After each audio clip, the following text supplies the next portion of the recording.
Olá, pessoal! Hoje daremos continuidade em nossa série de videoaulas com o nosso segundo episódio. Apresentarei para vocês o passo a passo para representar uma planta baixa. Nossa apresentação terá como foco a representação da planta baixa à mão com o auxílio do instrumental técnico, esquadros, escalímetro, régua paralela, dentre outros. Para você acompanhar com maior comodidade o exemplo, sugiro que você baixe o arquivo com o projeto completo. O link se encontra na descrição do vídeo.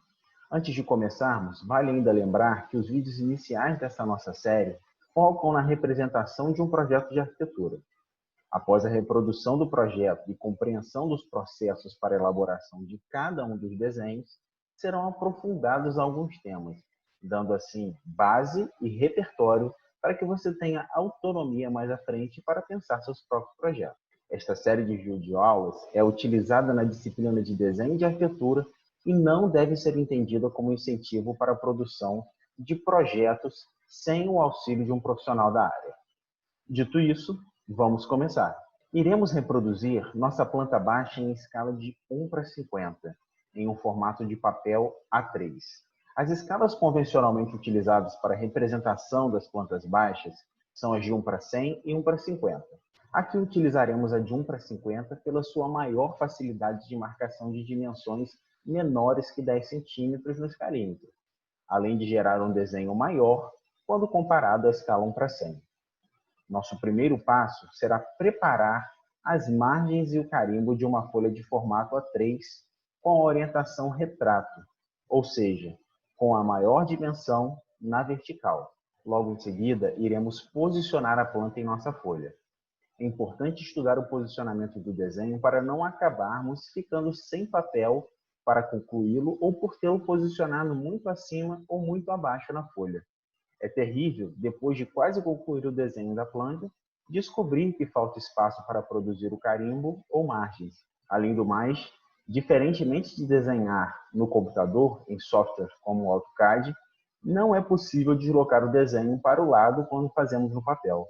Para começar, você deverá utilizar as dimensões máximas do desenho para prever a área que será ocupada pelo mesmo. Em nosso caso, as dimensões máximas são 16 metros de comprimento e 10 metros de largura. Essas são as dimensões do terreno. Sem medições e cálculos excessivos, tente centralizar o desenho na folha, lembrando ainda que para além do limite do terreno, será necessário guardar algum espaço para cotas e símbolos como as linhas de corte, que ultrapassam estes limites. Na imagem, a área achurada representa o espaço ocupado pelo terreno. Após esse estudo de posicionamento, iremos começar a desenhar propriamente. Para isso, criaremos duas retas perpendiculares entre si e servirão de guia para o traçado de todas as linhas. Essas linhas serão a referência dos muros da edificação. A princípio, marcaremos os afastamentos e todas as paredes externas e internas sobre estas referências. Sobre a linha base horizontal, assinalaremos todas as cotas lidas na direção horizontal da planta. Sobre a linha base vertical, marcaremos todas as cotas lidas na vertical da planta.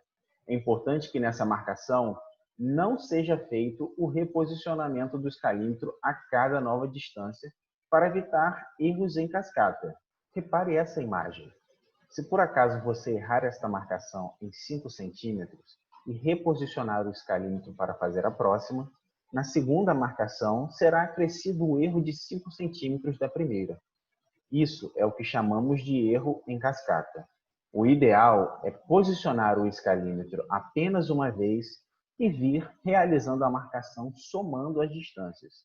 Uma dica é somar de antemão as distâncias e anotá-las. Desta forma, não será necessário realizar os cálculos enquanto se manuseia o escalímetro e a lapiseira. A tabela que elaboramos demonstra como esse trabalho deve ser feito. Adotando este método, a chance de ocorrerem erros na marcação das medidas é muito menor do que quando reposicionamos o escalímetro a cada nova marcação. O próximo passo é traçar com o auxílio dos esquadros e régua paralela as paredes externas e internas marcadas no passo anterior. Aqui, Deve-se tomar o cuidado para não estender em demasia as linhas. O excesso de cruzamentos irá gerar maior trabalho com a necessidade de apagar linhas, além de gerar grande confusão quanto ao real formato da edificação. Além disso, a pressão empregada sobre a lapiseira deve ser dosada para realizar traços finos e fracos. Apagar linhas de espessura muito grossa e acentuada pode ser um grande problema. Nesta fase inicial, utilizaremos somente traços finos. Marcaremos ainda, da mesma forma das demais dimensões, as paredes que delimitam os quartos, o banheiro e a área de serviço. Essas paredes poderiam ter sido marcadas na etapa anterior, porém, poderiam causar confusão na hora de desenhá-las. Perceba que ao final desta etapa, você já consegue ver o esqueleto da edificação pronto.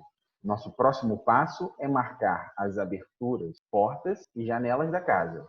Após desenhar essas aberturas, já é possível apagar os excessos das linhas das paredes. Dando continuidade, desenharemos as linhas da projeção da cobertura e do alçapão de acesso à caixa d'água, em linha bem fina e contínua. Faremos o tracejado após ter a referência dessas linhas. As linhas tracejadas devem ser executadas em primeiro momento como linhas finas e contínuas. Com seu traçado definido, utilizamos um esquadro ou régua de apoio para executar o tracejado. A linha de base, quando feita em espessura fina, se torna imperceptível após a realização do tracejado. Além disso, ter a linha de base nos ajuda a executar os traços da linha tracejada com maior uniformidade e ritmação. Desenharemos em seguida também as peças das áreas molhadas. Aqui você pode utilizar o gabarito de peças sanitárias. No arquivo disponível para download, você encontrará também as medidas destas peças em detalhes. Mais uma vez, vale lembrar que se estivéssemos trabalhando com algum software para desenho assistido por computador, teríamos uma infinidade de blocos para que utilizar, sendo possível ainda baixar estes blocos nos sites de fabricantes de peças sanitárias. Aqui, porém, como estamos trabalhando com o desenho representado à mão, adotaremos representações mais simplificadas. É importante desenhar as peças antes do piso. Caso contrário, seria necessário apagar as linhas do piso para representar as peças, o que não costuma gerar bons resultados. Na sequência, faremos a representação dos pisos das áreas molhadas. Desenharemos as linhas dos desníveis e soleiras e indicaremos as notações de cada ambiente, título e metragem quadrada, além da cota de nível. A seguir, iremos indicar os códigos das esquadrias e marcar a posição dos cortes. Para realizar os códigos das esquadrias, é ideal utilizar um gabarito de bolas. Outra dica importante é rascunhar de antemão o quadro de esquadrias. Dessa forma, você conseguirá incluir o código estabelecido para cada uma delas. Uma dica de organização para o quadro de esquadrias é organizá-las da menor esquadria para a maior. Fica muito mais fácil localizar e identificá-las dessa forma. Adiante, acentuaremos a espessura dos traços das paredes e indicaremos o norte e o acesso principal. Para finalizar, faremos a cotagem de todo o desenho, criando cotas parciais e totais.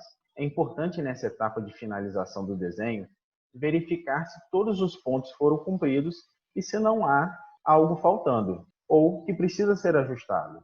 Lembre-se que a planta baixa será a base para a produção de todos os demais desenhos que compõem nosso projeto. Dessa forma, é necessário ser cuidadoso e detalhista em sua execução. Alguns erros cometidos neste desenho podem acabar sendo transferidos para os demais.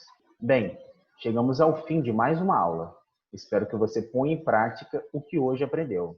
Em nossa próxima aula, entenderemos como é gerada a planta de cobertura e acompanharemos o passo a passo para sua representação a partir da planta baixa.